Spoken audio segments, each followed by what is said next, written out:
Good morning, everyone. We're on day 34 of the Democrat shutdown. Day 34. It's now officially the second longest shutdown in U.S. history.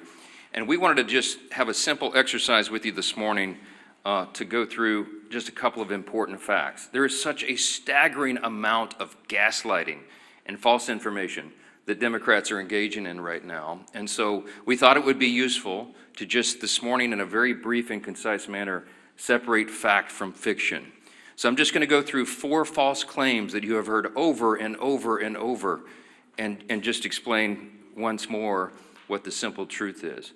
Meredith, let me see the first slide here. Here's the first one. The obviously false claim of the Democrats is that Republicans have closed the government. I've heard them say this myself. You've all seen it in interviews. They're blaming the shutdown on the Republicans, and it is patently absurd. The next slide will show you the simple fact. The obvious fact that everyone can see, it is Republicans who have voted to open the government 14 times. Now remember how this came about. Back in September 19th in the House, Republicans in the House voted to open the government, the clean continuing resolution to keep everything in operation. Every Democrat except one in the House voted to close the government. But we still passed it because we have the majority. And so we sent that bill over to the Senate. And 13 different occasions, 13 times, the Democrats have voted to close the government. Republicans voted yes every time to open it. Republicans in the Senate and the House voted to keep the lights on, to pay service members and our troops who are in harm's way, Border Patrol agents, TSA, air traffic controllers, all federal workers. They voted to ensure that women, infants, and children nutrition programs continue and that SNAP benefits continue to go to the American families who are in need. But by contrast, the Democrats have voted no every single time. And what is outrageous to us is that they have gone onto the Senate floor. Senate Democrats, they have voted no. They have voted to close the government. And then they have gone out to the hall, to the nearest camera they can find. And they have looked into the lens and said, Republicans are shutting down the government. It makes no sense. It's the most extreme example of gaslighting in the history of American politics. And many in the media have allowed them to get away with that. It's shameful. Let me show you another obviously false claim. Obviously false claim number 2 of the Democrats is that Republicans are being unreasonable. Well, here's the fact. Let me see the next one. The fact is very simple. Republicans are refusing to accept the Democrats' outrageous demands. Now, why do we say that? Now, remember, the Republicans passed a clean continuing resolution. It was nonpartisan. It was a simple bill that would open the full government, and we could do that today. If they would pass that today, with 0 strings attached, everything would be flowing again and the government would work. Importantly, remember that we offered that CR in good faith. And why do we say that? Because it was offered after a bipartisan, bicameral negotiation between both chambers. Because you see, you had the appropriators, Republican and Democrat appropriators, who got together and decided, they agreed on the need for a short-term CR so that they could continue their negotiations on the full-year funding bills. But this is something Democrats have spoken passionately about and acted upon many times in the past. We've recounted here every day. 13 different occasions in the Biden administration, they passed continuing resolutions. They did it most recently in March of this year when Chuck Schumer, 10 Senate Democrats, including the leader, Schumer, voted for the CR and told us how important that was. The CR that's on the table right now and has been sitting there for 45 days is nearly identical to the one that they voted on in March. But shockingly, this is the big thing. In addition to their refusal to support the CR and reopen the government, the Democrats have had the audacity to also demand something new. They demanded $1.5 trillion with a T in new spending obligations in exchange for the simple funding resolution. They filed on paper in the Senate record back in September, and it still sits there as their counterproposal. They would spend $1.5 trillion of your taxpayer funds. Included in that is nearly $200 billion of taxpayer funds that they want to use to restore free health benefits to illegal aliens. They want to spend billions in wasteful left-wing spending projects in foreign countries on things like LGBTQ plus awareness, in the Horn of Africa, all sorts of things. I could give you a long list, and we've said it here before. They want to spend $500 million to prop up left-leaning news organizations. And shockingly, in that same proposal, as their ransom for reopening the government, they want to cut $50 billion from the rural hospital fund that the Republicans just got signed into law on July 4th. That is the bill that they filed that shut down the government. And every American can see that for themselves. So their claim about Republicans being responsible is laughable. Let me go to the third one. False claim number 3, Democrats are fighting for health care. You've heard this over and over and over. Let me say something very simply about this false claim. It is the Democrats who created Obamacare. It is the Democrats who did that without any Republican votes. It's the Democrats who, by extension, have cost the American taxpayers and people who have health insurance have made their costs skyrocket. It is their policies that made that happen. And so instead of reforming it, the Democrats don't reform Obamacare. They want to subsidize it. They want to spend more taxpayer dollars. That, by the way, goes mostly to insurance companies, which makes the cost rise further. That's the Democrats' plan. When they passed Obamacare in 2010, they called it the Affordable Care Act. We know the truth is exactly the opposite. By some estimates, premiums have risen 60% in many categories since they passed that bill into law. Now, the fact is the opposite. Republicans are the ones fighting to save health care.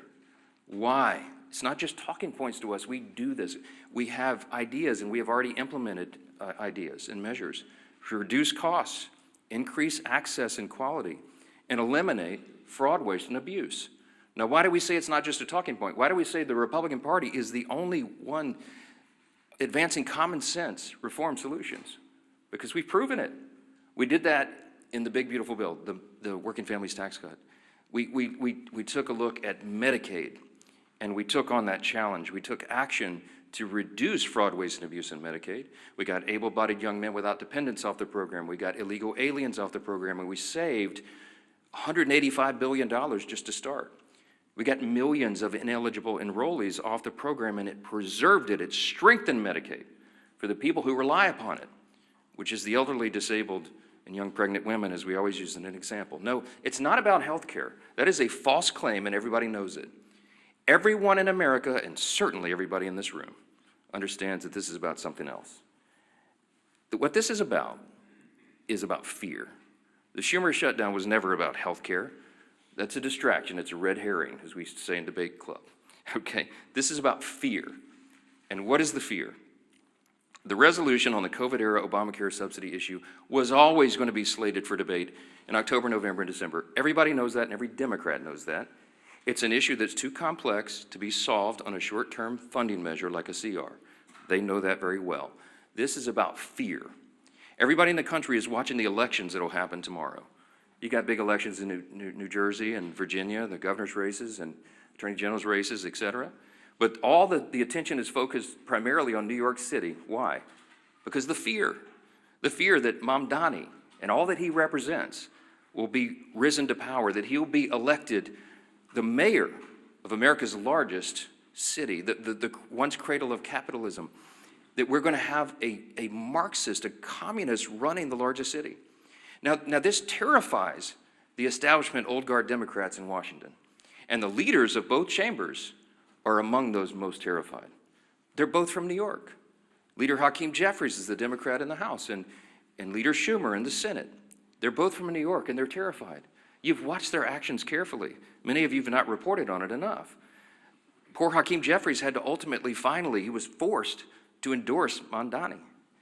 And he's terrified that he now owns the results of that. Chuck Schumer's been dancing around the issue, but he knows he's darned if he does, darned if he doesn't. They're both terrified, and so that is the fear. This is a fact, and you should print it this way. The Schumer and Jeffries and their colleagues fear political retribution from the far-left activists in their party more than they fear the consequences of keeping the government closed for weeks on end. They fear that personally for their own political future, and they care more about that than they care about SNAP benefits flowing to hungry families, about air traffic controllers being paid so they can keep the skies safe, Border Patrol troops and all the rest. It pales in comparison, and this is a simple summary that is a simple fact. It is extremism on the left that is the direct cause of American suffering right now. One more fact. The obviously false claim number 4 this morning is that Republicans are responsible for all this pain. It's just a nonsensical statement. It's a nonsensical statement because the fact is very clear. This is about math. Republicans need at least 7 Democrats to join us. We only have 53 Republicans in the Senate. It takes 60 votes to reopen the government in the Senate. The House did its job, September 19th. We're waiting on the Senate to get this done. Leader John Thune and the Republicans have bent over backwards. They've done everything they can. You saw his frustration and his anger boil up on the floor at the end of last week. A normally calm, pretty steady leader, very steady leader. We're all angry about this because we're sick of what they're doing. They're using the American people as pawns, as leverage, and that is the word that so many of them have used. We could name senator after senator, House member after House member, from the leadership ranks all the way down to rank and file on the Democrat side. They have admitted openly they're using the American people as leverage in this political game. They're motivated out of fear. They want to show a fight to the radical left so they don't lose their political seats, and they're willing to make the American people suffer for it. That is the fact. This is about math. Republicans have to have at least 7 Democrats. We need 5 more.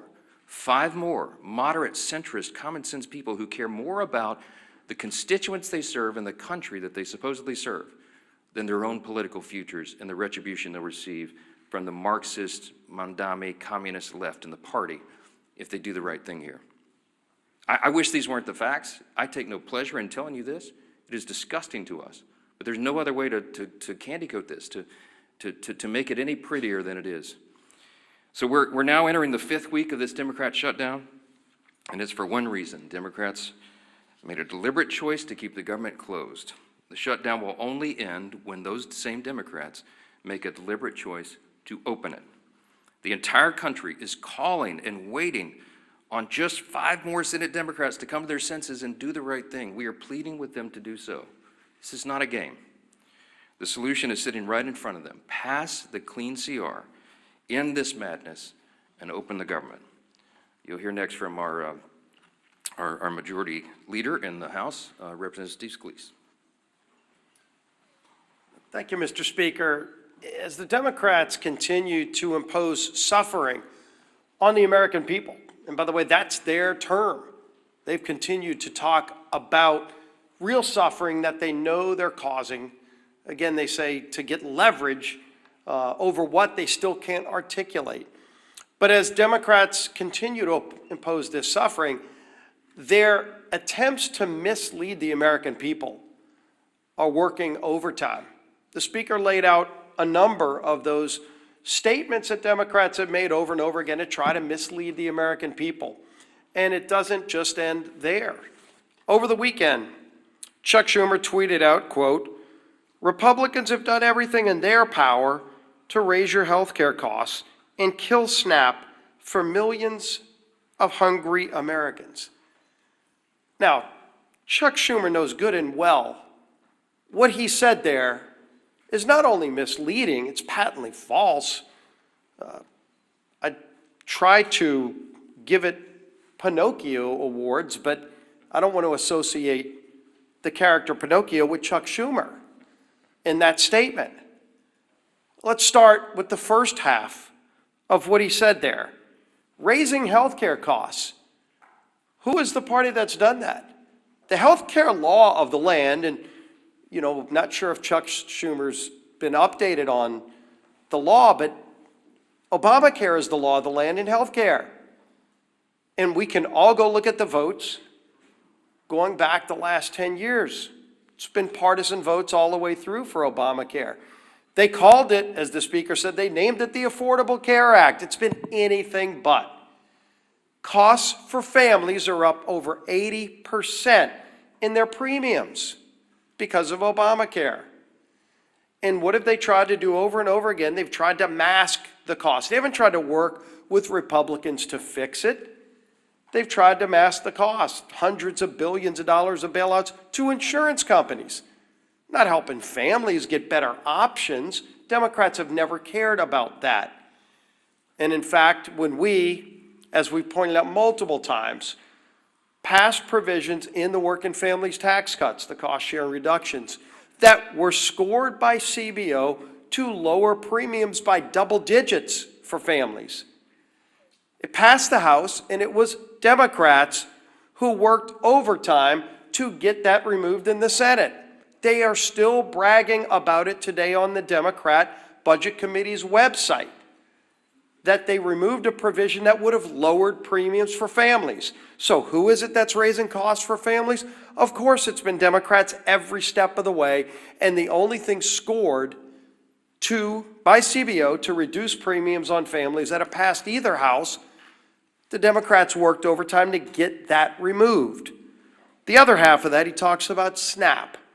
And of course, we know there have been votes in the House and Senate to save the SNAP program from cuts, from being zeroed out. It's called the Clean CR.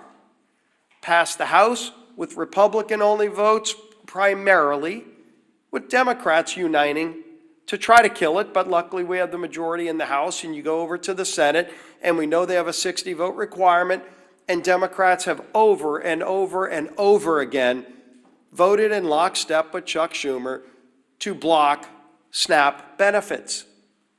There is a vote you can go look at every day that they've taken that vote that would have opened the government, fully funded SNAP, or shut it down. And it's Republicans who are voting yes, and it's Democrats who are voting no, and Chuck Schumer's been leading that charge.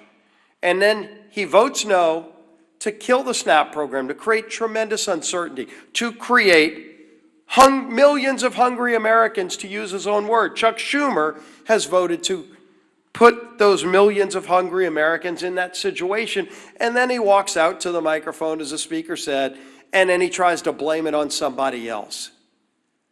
People are sick and tired of it. We're surely sick and tired of it, but the American people are suffering, to use the Democrats' term, while those same Democrats that impose the suffering are going out and trying to mislead and lie to the American people and blame somebody else for the very votes they cast. It is votes in Congress that have caused a government shutdown.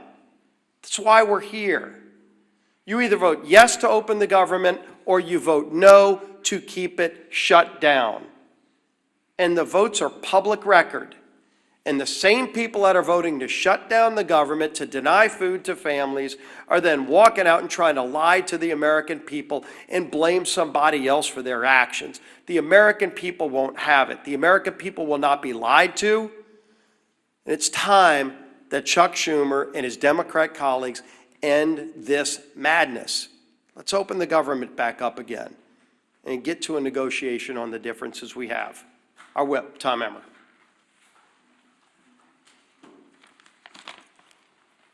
Today marks day 34 of the Democrat shutdown. Here are some headlines from over the weekend highlighting the pain the Democrats are inflicting on the American people each day that they prolong this mess. Quote, government workers, SNAP recipients feel the pain as the government shutdown drags on. Quote, staffing shortages mire air travel as shutdown stretches on. Quote, government shutdown threatens to delay home heating aid for millions of low-income families. And that's just to name a few. Democrats have now voted against opening the government 14 times. That's 14 times that they voted against our military. That's 14 times that they have voted against federal law enforcement officers, air traffic controllers, and TSA agents. 14 times they have voted against low-income Americans who rely on programs like SNAP and WIC. Why? Not because they actually care about lowering the cost of health care like they claim. Just look at the 68-page counterproposal they filed in the Senate. Only 1.5 pages reference health care. The other 66 outline their radical policy priorities like billions of dollars for foreign climate projects or $500 million to prop up leftist media outlets. The fact of the matter is that the Democratic Party is not fighting for you, the American public. They've shut the government down to pick a fight with President Trump and to score points with Kami Mandami and Omar Fada, the Omar Fada wing of their party. The Democrats have become kamikaze politicians who are so focused on winning some kind of political game that they've justified blowing up everything in their wake, including the livelihoods of their own constituents.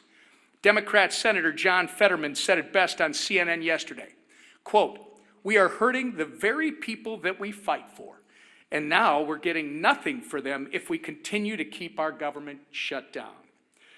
Quote, "This is wrong," he went on to say, and he's exactly right. It's past time for Democrats to end the political games, pass our clean CR, and reopen the government for the people they were elected to serve. Back to the Speaker. Questions? Manu, you get it first every time. This is not fair.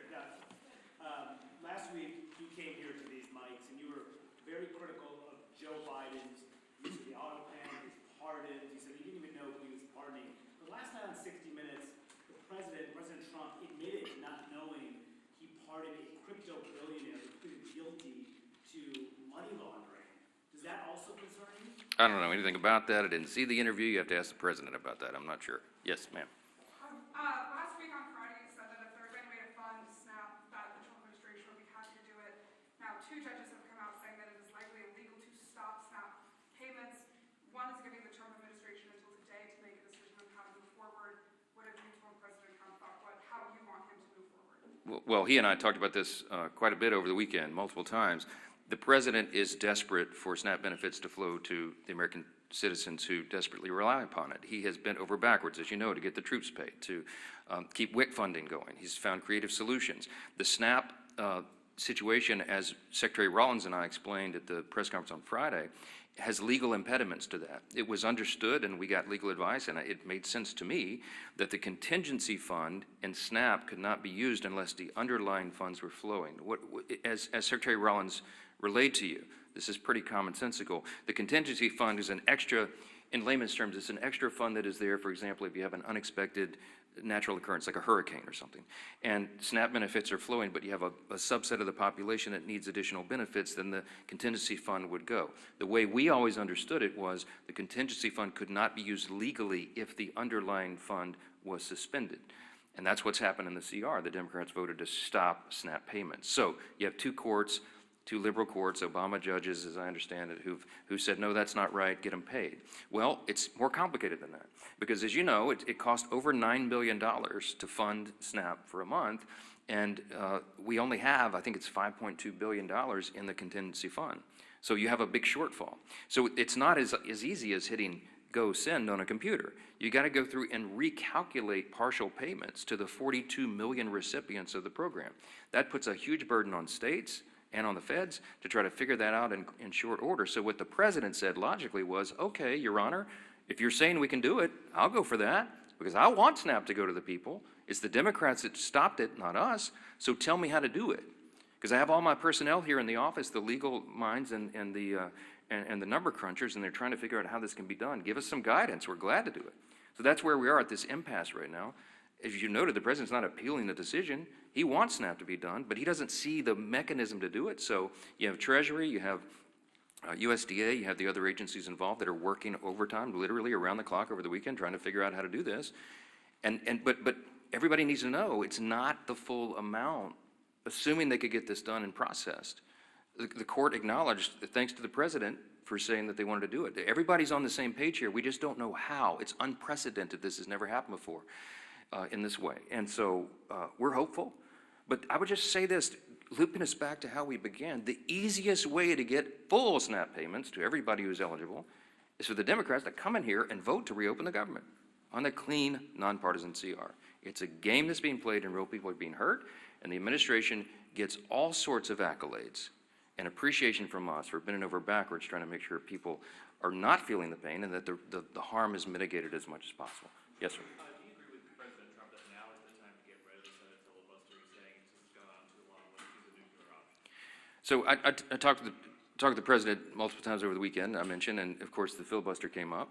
This is a Senate matter. It has nothing to do with the House. Everybody wants to know what my opinion is. I mean, my opinion is irrelevant. I understand desperate times call for desperate measures. I also understand that traditionally we've seen that as an important safeguard. I mean, I obviously shared my thoughts with the president on that. As much as I have wanted to blow up the filibuster sometime as a House member when we were not getting what we wanted done in our agenda, I hear my Senate Republican colleagues, some of the most conservative people in Congress, who say it's an important safeguard. It prevents us. It holds us back from the Democrats' worst impulses. What would the Democrats do if they had no filibuster impediment, no speed bump at all? They've already told us. They would pack the Supreme Court. You'd go from 9 to 13 or 15 or 17 or however many liberals they can pack on the court. You would have D.C. and Puerto Rico be made into states, which would give 4 additional Democrat senators there in the count and make us a permanent minority. I guess that would be their calculation. You would see massive restriction of the Second Amendment rights. You'd see them federalize elections so they could take over and manipulate things in the red states. I mean, there's a lot of abuses that could come. And so that's the caveat. That's what they're working through. And I speak frankly and honestly with the president, and he's very passionate about this. We're all very passionate. I think what you see in this debate we're having on our own side is a reflection of the anger that we feel, the real desperation that we feel, because we want the government to be reopened. We want to serve the American people as best we can. And any hindrance to that is something that everybody's looking at very carefully. Again, not a House issue. It's a Senate issue, and we'll see how that's resolved. Chad.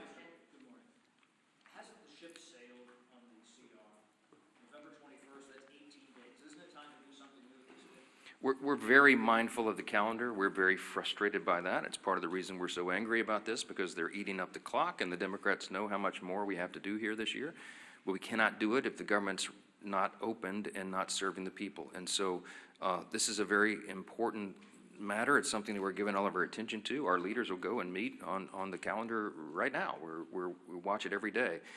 But the simplest way to get all these issues resolved, health care, everything else, to get it all finished up for the year, is for them to reopen the government and make sure people are not hurting instead of Democrats over here playing political games to cover their own backside. I hope the election tomorrow is a change, a sea change in all this. I hope that after everybody votes and they go in their room and they make the calculation that, well, maybe we won't have to hold that line anymore. Maybe they won't punish us. Maybe it won't affect turnout in our states in these elections. Maybe after tomorrow, they'll come to their common senses again and do the right thing. We certainly pray that is true, and Republicans will be on the job every single day, serving our constituents, helping guide them through the chaos that the Democrat shutdown has created, and praying that they do the right thing and stop making the American people suffer because of this nonsense. Thank you.